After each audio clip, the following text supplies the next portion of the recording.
Shalom Bapak Ibu, saudara-saudari yang terkasih dalam Kristus. Jumpa lagi dengan saya, Pana Love Ministry, dalam renungan firman Tuhan hari ini. Doa dan harapan saya, Bapak Ibu, saudara-saudari terpelihara baik dengan damai sejahtera daripada Tuhan kita Yesus Kristus. Sebelum kita merenungkan kebenaran firman Tuhan, baiklah kita menghadap Tuhan di dalam doa. Mari kita berdoa. Bapa di surga, Bapa di dalam nama Tuhan Yesus Kristus, kami sungguh mengucap syukur. Hari ini kembali lagi kami datang menghadap hadirat-Mu. Kami rindu untuk merenungkan kebenaran firman-Mu, karena kami tahu firman-Mu itu adalah pelita bagi kaki kami dan terang bagi jalan hidup kami. Berfirmanlah ya Tuhan, karena kami telah siap untuk mendengarkannya. Demi Kristus Yesus kami berdoa. Amin. Bapak Ibu saudara-saudari yang terkasih dalam Kristus, tema firman Tuhan hari ini tentang segala perkara. Pembacaan firman Tuhan terambil dalam Filipi pasal yang keempat ayat yang ke-13, dikatakan, segala perkara dapat kutanggung di dalam Dia yang memberi kekuatan kepadaku. Bapak Ibu saudara-saudari yang terkasih dalam Kristus, beberapa orang mengartikan ayat ini bahwa mereka dapat menyelesaikan tugas fisik apapun yang ada di hadapan mereka. Benarkah itu? Apa maksud dari Filipi pasal 4 ayat 13 yang berkata, segala perkara dapat kutanggung di dalam Dia yang memberi kekuatan kepadaku? Bapak Ibu saudara-saudari yang terkasih, dalam Filipi pasal 4 ayat 13 adalah pesan religius yang populer yang muncul di segala hal, mulai dari kemeja dan topi hingga kaos kaki dan gelang. Saking populernya, bahkan banyak orang yang tidak beragama pun mengenalnya.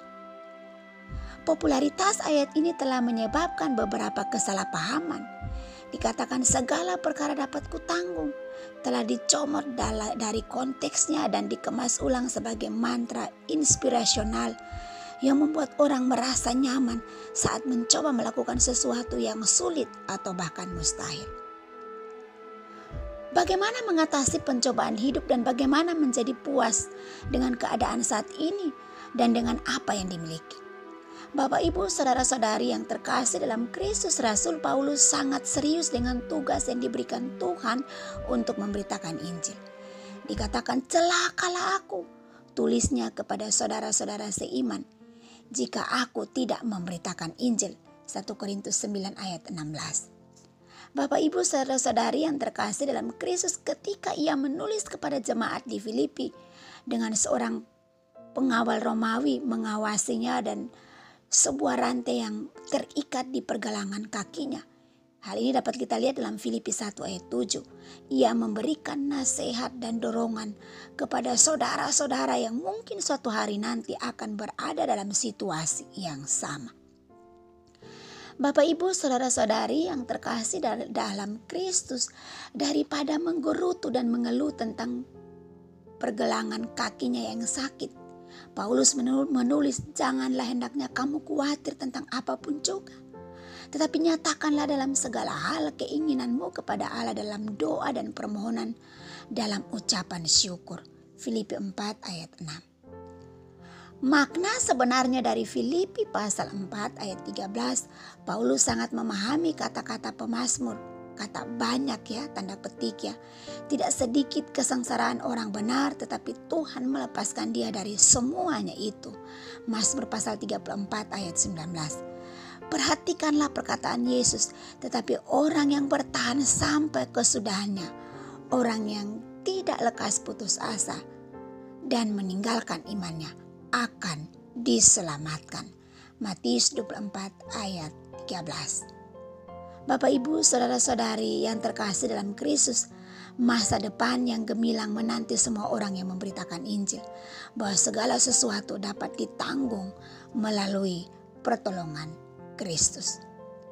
Kita mengeluh dan menggerutu adalah tanggapan umum ketika kita menghadapi kesulitan hidup. Bersyukur dan berserah kepada Tuhan adalah cara orang percaya menghadapi tantangan dan penderitaan.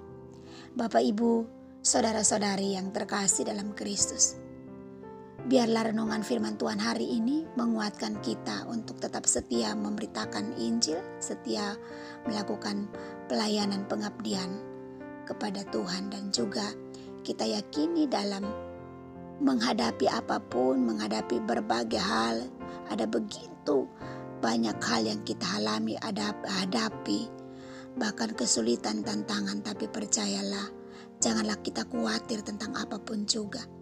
Segala perkara dapat kita tanggung di dalam Kristus yang memberi kekuatan kepada kita. Kalau hari ini Bapak Ibu saudara-saudari sedang menghadapi pelayanan yang sukar dan sulit, atau betapa mengalami tekanan rohani yang luar biasa akibat memberitakan Injil, percayalah, Rasul Paulus berkata, segala perkara dapat kutanggung di dalam Dia yang memberikan kita kekuatan. Karena itu tetap teguh, tetap berdiri kokoh, tetap tunaikan tugas pelayanan, tetap melihat dan mempercayakan hidup seluruhnya, seutuhnya kepada Kristus. Bapak Ibu saudara-saudari yang terkasih dalam Kristus, ketika kita mengerti dan memaknai hal ini, maka segala apapun kita tahu bahwa Tuhan di atas segala-galanya. Kita meletakkan pelayanan kita meletakkan setiap hal yang kita kerjakan, apapun itu, kita meletakkan di bawah kaki Tuhan. Kita percaya bahwa segala perkara dapat kita tanggung di dalam Dia yang memberi kekuatan kepada kita. Tuhan kiranya memberkati kita. Mari kita menghadap Tuhan di dalam doa. Bapa di surga, kami sungguh mengucap syukur untuk kebenaran firman-Mu. Hari ini kembali lagi kami boleh dengar. Biarlah kebenaran firman-Mu ini menolong, menguatkan kami, menghibur kami, menopang kami, meneguhkan kami untuk tetap teguh, kokoh, berdiri. Karena kejaminan firman-Mu memberikan kami kekuatan bahwa segala perkara dapat kami tanggung di dalam Engkau yang memberi kekuatan, pengharapan di tengah-tengah kesulitan, pergumulan, atau apapun yang kami hadapi. Meteraikan benih firman-Mu dalam hati dan pikiran kami. Ya Tuhan, inilah doa kami pada hari ini. Kiranya Tuhan juga memberkati kami dalam seluruh hal yang kami kerjakan. Biarlah di atas segalanya kami belajar untuk mempersembahkan yang terbaik bagi Engkau sebagai bentuk pengabdian kami kepadamu ya Tuhan. Ini doa kami demi Kristus Yesus. Amin. Demikianlah renungan singkat kita hari ini dari Panah Love Ministry. Doa saya, Tuhan memberkati kita. Amin. Sampai ketemu lagi dalam renungan berikutnya. Shalom.